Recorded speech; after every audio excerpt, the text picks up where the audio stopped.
자, 오늘 본문인 고린도전서는 바울이 3차 전도 여행 때 에베소라고 하는 곳에서 사역을 하고 있는데, 고린도 교회의 담임 목사인 아볼로가 바울을 찾아옵니다.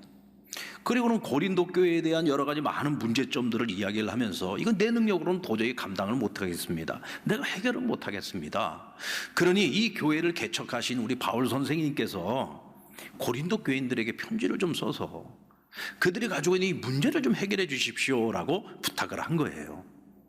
그래서 바울이 오늘 이 고린도 전서를 써서 보내는데 제가 제목을 붙여봤습니다. 그 제목이 뭐냐? 슬기로운 신앙생활이다.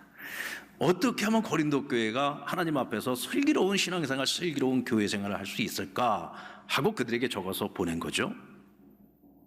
고린도 교회는 바울이 2차 선교 여행 때 1년 6개월 동안 이 고린도에 머물면서 복음을 전했어요. 그러니까 전혀 예수 예자도 모르는 사람들에게 복음을 전해가지고 믿게 만들고 그들에게 세례를 베풀고 그렇게 해서 모여진 사람들이 세운 교회가 고린도 교회였습니다. 근데 바울은 어느 한 군데에 머무는 사역자가 아니었어요. 왜? 다른 곳에 가서 또 복음을 전하고 교회를 세워야 되니까 1년 6개월 동안 사역을 잘하고 난 후에 아볼로라고 하는 사역자에게 이 교회를 맡기고 자기는 떠난 거예요. 그러니까 2대 담임 목사가 누구냐? 아볼로예요. 근데 이 아볼로는 바울에 비해서 인물이 출중했어요. 그리고 언변이 굉장히 탁월한 사람이었습니다. 성경에 관한 지식도 거의 바울만큼이나 아주 지식적으로도 굉장히 뛰어난 사람이었고요. 그러다 보니까 이 아볼로가 굉장히 교인들에게 인기가 좋았어요. 그러면서 교회 안에 아볼로를 따르는 사람들, 그래서 아따모가 만들어진 겁니다. 아볼로를 따르는 모임, 아따모가 만들어졌어요. 근데 또 이제 그 모습을 보면서 어떤 이들은 야, 이 교회를 세운 사람이 누구냐? 우리에게 복음 전해준 사람이 누구냐? 우리가 누구에게 세례를 받았느냐? 우리가 다 바울에게 세례받은 사람들이 아니냐? 그런데 어떻게 우리가 바울을 버리고 아볼로를 따를 수 있냐? 그래서 그들이 만든 게 뭐냐? 뭘 만들었을까요? 밧다모를 만든 겁니다. 바울을 따르는 모임, 밧다모를 만들었어요. 또 어떤 사람들은 야, 바울이 뭐고 아볼로가 뭐냐? 그래도 우리는 예수님의 12 제자 중에 수제자인 이 베드로를 따라야 되지 않겠느냐? 이 베드로의 이 아람식 이름이 게바라라고 하는 이름인데, 그래서 뭐냐? 게바를 따르는 모임, 그래서 겟다모를 만들게 됩니다. 그런데 어디에도 들어가지 못하는 성도들이 있었어요. 우리도 어딘가에는 속해야 되지 않겠느냐 해서 그들이 같이 모여가지고 만든 것이 뭐냐? 그리스도를 따르는 모임이다 해서 긋다모를 만들게 된 겁니다. 자, 이거는 제가 만들어낸 얘기입니다만은 어쨌든 성경에는 이와 같이 4개의 파벌이 나뉘어져 가지고 이 교회 안에서 서로 의견이 분분하고 분쟁을 하고 막 당파 싸움을 하고 교회가 하루도 편할 날이 없는 거예요. 늘 시끄러운 겁니다. 성령이 하나 되게 하신 이 교회를 갖다가 사람들이 각각 자기들이 선호하고 자기가 따르는 그 지도자들을 세워놓고 그들을 따르는 모임을 만들어가지고 교회를 분열케 만들었던 거죠. 오늘 이것이 고린도 교회의 가장 심각한 문제였고, 또 한 가지 문제가 있었는데, 이 고린도 교회는요, 은사가 충만한 교회였어요. 그래서 고린도전서 12장에 보면 성령의 여러 가지 다양한 은사에 대해서 바울이 설명을 하고 가르치는 내용이 나옵니다.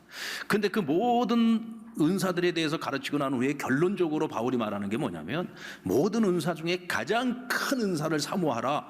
그 가장 큰 은사가 뭐냐? 믿음, 소망, 사랑은 영원할 것인데 그 중에 제1은 사랑이다 라고 얘기를 했어요. 너희가 아무리 큰 은사를 가지고 있으면 뭐냐? 서로 사랑하지도 못하는데 그 은사가 무슨 의미가 있느냐? 너희가 예언을 하고 방언을 말하고 너희가 병을 고치고 귀신을 내쫓고 그런 능력을 나타낸다고 할지라도 사랑이 없는 것들은 그 아무것도 아니라는 것이죠. 오늘 이것이 고린도 교회가 가지고 있는 가장 심각한 문제들이었습니다. 오늘 이와 같은 문제들에 대해서 오늘 사도 바울이 그렇다면 너희가 슬기로운 신앙생활을 하기 위해서 첫 번째 기억해야 될 것이 있다. 그 첫 번째 교훈으로 가르친 것이 뭐냐면, 우리가 자랑을 한다면 무엇으로 자랑을 해야 될 것인가를 생각해 보라는 것입니다. 내가 무엇을 자랑을 해야지 되느냐? 바울은 여러분 육체로 보면은요, 자랑할 것이 너무 많은 사람이었습니다.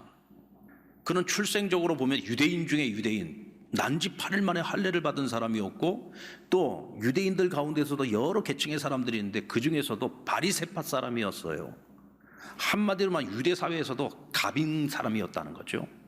게다가 그는 로마의 시민권을 가지고 있었습니다. 여러분, 로마의 시민권을 가지고 있는 사람들은 당시 로마가 지배하고 있던 다른 어느 지역을 가든지 그 지역에서 면책 특권을 가지고 있는 사람들이었어요.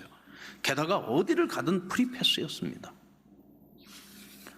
그는 종교적으로 유대교의 최고 스승이었던 가말레이엘의 제자였죠. 그리고 헬라 철학에 있어서 최고의 스승이었던 필로의 제자이기도 했습니다. 그러니까 그는 종교적으로나 또 철학적인 면에 있어서 가장 당대 최고의 학자였다는 얘기예요. 그리고 그의 아버지는 이 소아시아의 다소라고 하는 지역인데, 이 다소 지역이 이 포도농사를 굉장히 많이 하는 지역인데, 그 중에서도 가장 큰 포도원을 가지고 있는 이 포도원 대지주였어요. 그러니까 날 때부터 금수저를 물고 태어난 사람이 바울이었습니다. 자, 여러분들 이 정도 되면은 자랑할 만하지 않습니까? 오늘 이 자리에 계시는 분들 가운데 바울과 견주어서 자랑할 만한 것들이 있는 분들 계십니까? 제가 볼 때는 없을 것 같아요. 모든 면에서 거의 완벽한 사람이잖아요.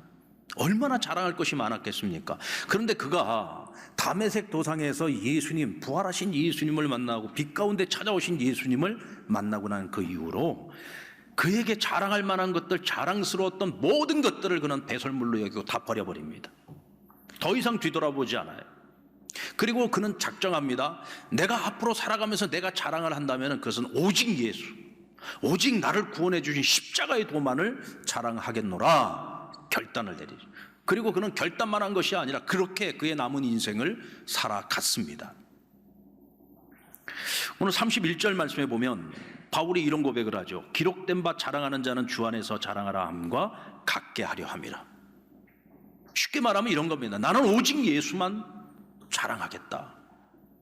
예수 그리스도를 통해서 우리를 구원해 주시고 오늘 우리에게 직분을 맡겨주시고 사명을 맡겨주신 하나님의 은혜만을 자랑하며 살겠노라 하고 오늘 고백을 하고 있는 거죠. 여러분, 십자가의 도가 뭡니까? 18절 말씀에 보면 십자가의 도가 멸망하는 자들에게는 미련한 것이고 구원을 받는 우리에게는 하나님의 능력이라 그랬어요. 여러분, 당시 사람들에게 십자가라고 하는 것은요, 로마의 아주 가장 끔찍한 형벌 중에 하나였습니다. 그러니까 로마나 유대 사회에서도요, 가장 끔찍한 죄를 지은 사람을 처벌할 때 쓰는 형틀이었는데 가장 잔인했죠. 그래서 가장 극악무도한 사람들을 처형할 때 바로 이 십자가 형틀을 사용을 했어요. 근데 누가 이 십자가의 형틀에 매달려서 죽었습니까? 바로 우리가 믿고 있는 예수님이란 말이죠. 기독교인들은 바로 그 예수를 믿음으로써 우리가 구원을 얻고 영생을 얻는다. 예수 그리스도가 하나님이 보내신 메시아다라고 믿는단 말이에요. 그게 당시 기독교인들이고 오늘 우리도 그렇게 믿고 있습니다. 근데 당시에 이 십자가의 도가 무엇인지를 전혀 깨닫지 못했던 사람들은 이 십자가의 도를 따르는 사람들이 너무 어리석고 미련하게 보이는 거예요. 어떻게 그 십자가 형틀에서 죽은 죄인을 믿고 그 죄인을 믿는 것이 구원의 길이라고 그것을 믿느냐. 저 기독교인들은 정말 어리석고 미련한 사람들이 이 세상에 있어서는 안 될 사람들이다 라고 생각을 했다는 거죠. 그 중에 가장 대표적인 인물이 누구냐면 바로 바울입니다. 이 바울은 다메섹 도상에서 예수님 만나고 십자가의 도를 깨닫기 전까지는 예수 믿는 사람들이 세상에서 가장 어리석다고 생각을 했어요. 심지어는 그들을 잡아다가 핍박을 하고 그들을 잡아 죽이는 것이 하나님께 대한 최고의 충성이라고 생각을 했었던 사람이 바울입니다. 근데 그가 예수님을 만나고 십자가의 도를 깨닫고 난 이후로는 정말 이제는 세상의 모든 자랑을 다 버리고 오직 예수님만 자랑하는 삶을 살게 되었다는 거죠. 여러분, 오늘 저와 여러분에게 자랑할 만한 것이 무엇이 있습니까? 무엇을 자랑하십니까? 여러분들이 가진 것을 자랑할 겁니까? 많이 배운 것 자랑할 겁니까? 여러분들이 사회적으로 가지고 있는 어떤 직업이나 어떤 지위들을 자랑할 겁니까? 아니면은 공부 잘하는 여러분 자녀들을 자랑할 겁니까? 뭐 사실 우리가 개개인적으로 따져보면 솔직히 자랑할 것들이 한두 가지쯤은 다 찾아볼 수가 있겠죠. 근데 여러분 꼭 기억하시기 바랍니다. 이제부터는 그리스도 안에서 살아가는 우리에게 있어서는 육체적으로 자랑할 만한 것이 단 한 가지라도 있다면 그것은 우리가 경계해야 될 대상이라는 거예요. 그건 우리가 자랑거리가 아닙니다. 그때부터는 시험거리가 되는 거예요. 그것이 나에게 자랑거리가 되기 시작하면 우리는 하나님 자랑하기가 어려워집니다. 그리고 우리는 슬기로운 신앙생활하기가 어려워져요.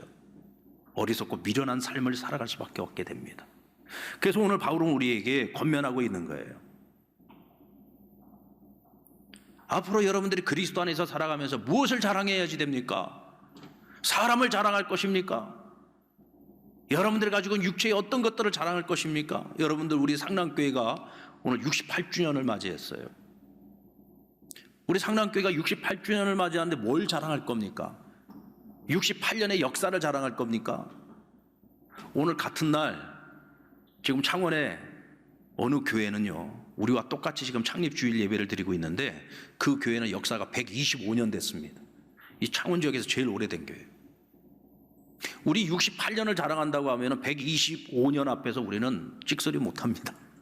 그렇잖아요. 125년이라는 역사를 자랑할 겁니까? 68년이라는 역사를 자랑할 겁니까? 아니면 교회의 건물을 자랑할 겁니까? 여러분 상남교회 건물이 너무 아름답다, 뭐 체육관도 있는 교회다. 요즘 여러분 교회들을 얼마나 잘 지어놓은 교회들이 많은지 모릅니다. 우리 교회 처음 지을 때만 해도 상남교회 너무 아름다운 교회라고 전국에서 교회 구경하러 왔었어요. 근데 지금은 아닙니다. 지금은 얼마나 아름다운 교회들이 많은지 입이 쩍쩍 벌어지는 교회들이 많이 있어요. 그러니까 우리가 이런 건물을 자랑한다? 이건 정말 부끄러운 거죠. 왜? 우리보다 훨씬 좋은 잘 지어놓은 교회들이 많이 있어요. 우리 그리스도인들의 자랑거리는 이런 것이 자랑거리가 되면 안 되죠. 우리가 사람을 자랑할 겁니까? 이런 걸 자랑하는 게 아니에요. 우리가 오직 자랑해야 될 것은 날 구원해 주신 예수 그리스도, 자신의 독생자를 희생하시면서까지 우리를 하나님 당신의 자녀로 삼아주신 하나님 아버지의 그 사랑을 우리는 자랑하면서 살아가야 된다는 거예요. 아멘입니까? 오늘 저와 여러분의 인생 가운데 언제나 자랑거리는 유일한 한 가지, 오직 예수 십자가만 자랑하며 살아갈 수 있는 저와 여러분 되기를 주의 이름으로 축원합니다. 그리고 슬기로운 신앙생활을 위해서는요, 나를 부르신 하나님의 은혜를 늘 기억하고 자랑해야 됩니다. 26절에 보니까 형제들아 너희를 부르심을 보라 그랬어요. 여기서 형제들아 할 때 이 형제들은 누구를 말하는 거예요? 그리스도 안에 있는 우리 모두를 말하는 거죠. 형제들아, 하나님이 너희를 부르셨다. 그런데 하나님께 부름받은 오늘 나와 너희가 어떤 사람들이냐? 그 다음 말씀을 보면 육체를 따라 지혜로운 자가 많지 않으며 능한 자가 많지 아니하며 문벌 좋은 자가 많지 아니하도다 그랬어요. 이게 무슨 뜻입니까? 하나님께서 우리를 택하여 부르셨는데 솔직히 말해서 우리 중에 지혜로운 자가 몇이나 되느냐? 우리 중에 문벌이 좋은 자가 몇이나 되느냐? 우리가 가진 자가, 많이 가진 자가 이 중에 몇이나 되느냐? 하고 묻고 있는 거죠. 무슨 뜻입니까? 그렇지 않다는 거잖아요. 우리 중에 정말 지혜로운 사람이 많지 않아. 가방 끊긴 사람 많지 않아. 뭐 통장에 재산을 수십억씩 쌓아갖고 있는 그런 부자들이 많지 않아. 세상적으로 어떤 큰 높은 지위나 사람들로부터 부러움을 살 만한 그런 위치에 있는 사람들도 별로 없어. 다 그냥 별 볼 일 없는 그저 그런 사람들이라는 거예요. 그런데 하나님이 우리를 당신의 자녀로 택하여 불러주셨다는 거예요. 할렐루야. 게다가 하나님 우리에게 직분을 주셨어요. 목사의 직분을 주시고, 장로의 직분을 주시고, 권사의 직분, 안수집사의 직분, 집사의, 서리집사의 직분, 또 찬양대원이라고 하는 직분, 교사라는 직분, 다양한 각기 은사를 따라서 우리에게 직분을 줘 하나님 나라를 섬기도록 우리를 사용해 주셨다는 거죠. 여러분, 예수님 제자들 중에서 제대로 된 직업 갖고 있는 사람이 누가 있었습니까? 당시 예수님 시대에 가장 천한 직업 중에 하나가 어부였어요. 예수님은 목수였습니다. 게다가 제자들 중에는 세상 사람들로부터 가장 손가락질을 많이 받고 있던 세리들도 있었어요. 열심당원도 있었고, 한마디로 말해서 세상에서 전혀 주목받지 못하는 인생들만 다 끌어다 모아놓은 게 예수님의 12제자였습니다. 여러분, 바울은요, 하나님께서 바울을 이방인의 사도로 세우셨잖아요. 오늘날에도 신학자들이 이렇게 얘기합니다. 왜 하나님께서 바울을 이방인을 위한 사도로 세웠을까? 그는 헬라 철학의 최고봉이었고 유대 율법주의의 최고봉이었다. 그는 유대인들에게도 이방인들에게도 복음을 전하기에 최적화된 사람이었기 때문에 하나님 택하신 거다. 그러니까 바울이 이방인의 사도가 된 거는요, 누구나가 다 인정하는 거예요. 아, 그럴만하다. 막 그쯤 되면 충분히 할만하지 라고 인정이 돼요. 그런데 그 허접한 사람들 12명 세워가지고 예수님께서 그들에게 복음을 주어 복음으로 세상을 뒤집어지게 만드셨단 말이죠. 이게 우리가 잘 이해하기가 어려워요. 근데 여러분, 이해 못할 게 뭐가 있습니까? 우리 자신을 보면 되죠. 뭐 오늘 우리나 뭐 예수님 12제자나 뭐 다를 게 뭐가 있어요? 뭐 우리가 뭐 잘나서 지금 이렇게 하나님 자녀가 됐습니까? 우리가 훌륭하고 똑똑하고 우리가 정말 의로운 삶을 살아가지고 우리가 하나님 자녀가 되냐고요? 아니잖아요. 허물덩어리, 죄덩어리에 어리석고 미련하기 그지없는 그런 우리를 하나님의 절대적인 주권을 가지고 우리를 택하여 불러주셨고, 하나님은 우리를 하나님의 일꾼들로 우리를 다듬어 사용해 주신단 말이에요. 우리가 무엇을 자랑할 거냐? 나같이 부족한 자를 들어서 하나님의 선한 도구로 사용해 주시는 것을 우리는 자랑할 수 있어야 된다는 거예요. 하나님께서는요, 어리석은 자를 들어서 지혜로운 자를 부끄럽게 만드십니다. 약한 자를 들어서 강한 자를 부끄럽게 만드시고, 가진 것이 없는 자를 들어서 많이 가진 자를 부끄럽게 만드신다 그랬어요. 이것이 여러분 기적입니다. 이것은 하나님만이 하실 수 있는 일이에요. 근데 하나님께서 바로 저와 여러분을 그런 하나님의 선한 도구로 사용해 주신다는 거죠. 그래서 우리는 자랑할 것이 있다면 우리의 직분을 자랑하면 안 돼요.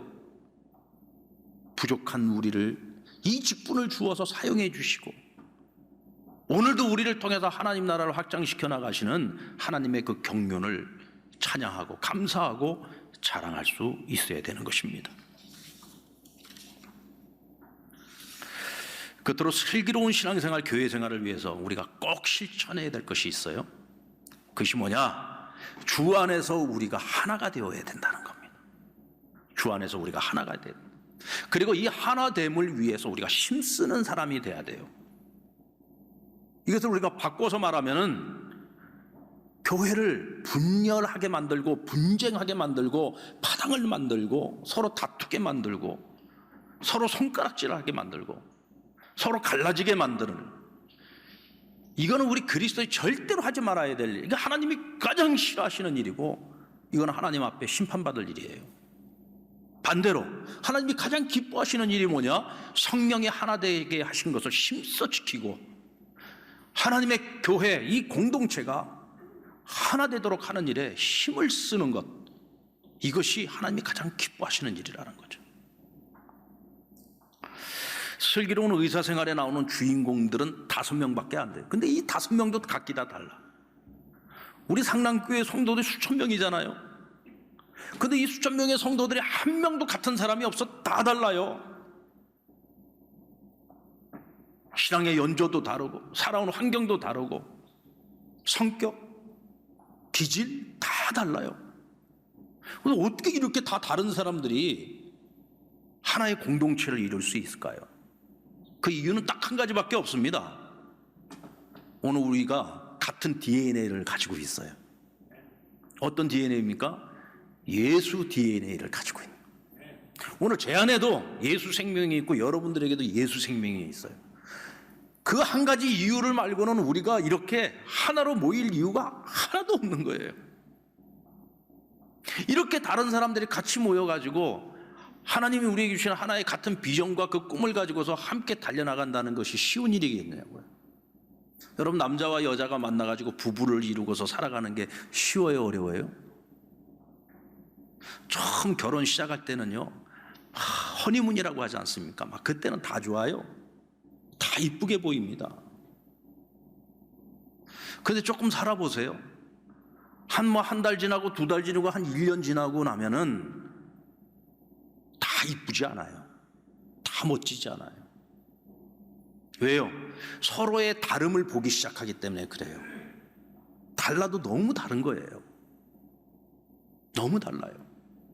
처음에는 우리 둘이 너무 많이 닮았다고 사람들도 보면서 어쩌면 이렇게 참 신랑 신부가 어쩌면 이렇게 닮았냐고 하나같이 다 좋은 말만 해줘요. 그 착각입니다.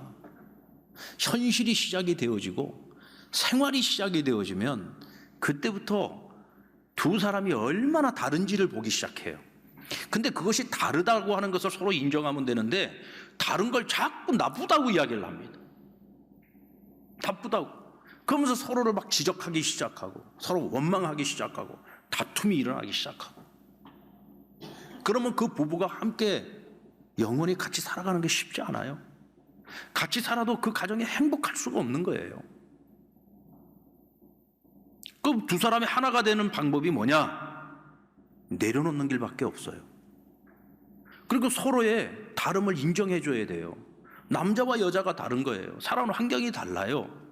성격 기질 다 달라요. 저하고 우리 집사람만 보더라도 그래요. 사람들이 그럽니다. 저희 둘 보고 많이 닮았다고. 저희 집사람을 그렇게 썩 좋아하지는 않는데 닮았다고 하니까 그 뭐 외모 닮았다는 얘기겠습니까? 두 사람에게서 풍겨오는 것들이 많이 닮았다는 얘기겠죠. 근데 사실은요, 우리 둘은 정반대입니다. 그 자라온 환경부터가 달라요. 자라온 환경부터가. 부모님의 이 교육 방식 자체가 달랐어요. 저희 그 어머니는 이 교육 방식이 틀에다가 딱 여놓고 어머니가 생각하는 그 틀 안에서 자녀를 양육했어요.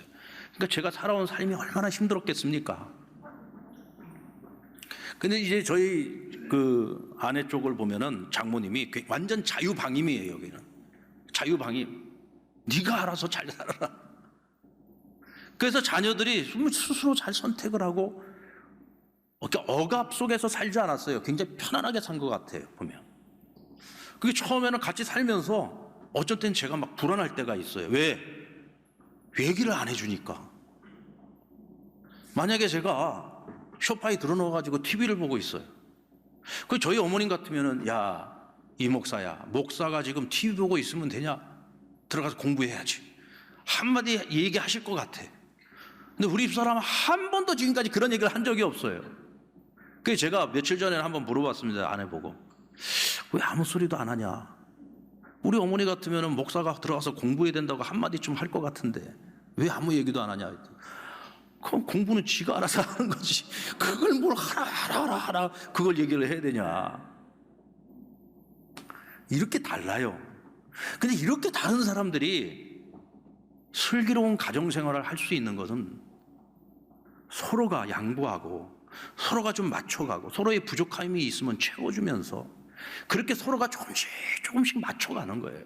완전하지는 않지만 그래도 같이 살아가는 것이 불편하지 않고 같이 살아가는 것이 혼자 사는 것보다 훨씬 행복하다는 마음이 들도록 만들어지는 거죠. 이게 여러분 함께 하는 것의 능력이에요. 교회도 똑같습니다. 이렇게 각기 다른 사람들이 서로 다 각기 다른 은사를 가지고서 살아가는데 우리가 어떻게 하나가 될 수 있습니까? 서로에게 관심을 가져주고 서로가 다른 것에 대해서 서로를 인정해주고 칭찬해주고 격려해주고 필요한 것들이 있으면 좀 미리미리 서로 챙겨주고 멋지잖아요. 그러면 우리가 주님 안에서 성령님이 하나 되게 하신 그것을 우리가 지킬 수 있는 거예요. 아멘입니까? 여러분, 하나님을 모시고 살아가는 우리 모든 사람들이 다 같이 한 마음이 된다면 못할 것이 무엇이 있겠습니까? 해내지 못할 일이 무엇이 있겠어요? 우리 안에 계시는 성령님이 일을 하시는데 뭘 못하겠느냐 말이죠. 사랑하는 여러분, 슬기로운 신앙생활, 교회생활을 통해서 우리 모두가 슬기로운 인생을 살아갈 수 있기를 주의 이름으로 축원합니다. 누구만 자랑하자고요? 오직 예수만 자랑합니다. 무엇을 자랑합니까? 우리를 택하시고 불러서 하나님 도구로 사용해 주신 그 하나님의 은혜를 찬양하고 감사하고 자랑하고 마지막으로 하나됨을 자랑할 수 있는 저와 여러분 될 수 있기를 주의 이름으로 축원합니다.